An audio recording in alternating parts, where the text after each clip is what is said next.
Welcome to Guide Guru. We hope this video helps. You're starting immediately. Open the Play Store app and make sure you're signed into the account you'll change. You need a local payment method and address for the new country because Google links country to your Google Payments profile. Once done, tap your profile picture, go to Settings, then Account and Device Preferences to reveal the country option.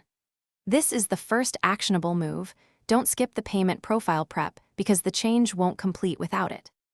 Now continue. Under Country and Profiles, you'll see a country option if Google detects a new locale. Select the target country profile. If it isn't shown, you must add a payments profile for that country in Payments. Google.com. Make sure to add the local payment method and address. This is the why. Google uses that profile to price apps, taxes, and availability. Once you add a valid method, return to Play Store and choose the new country to apply changes. Finish the process by accepting terms and confirming the new payment profile. Changes may take up to 48 hours to fully propagate across Play Store. Make sure you understand you can change country only once per year, so double-check before committing. If the new country doesn't appear, update Play Store, clear app cache and data, and verify the payment's profile country is set correctly.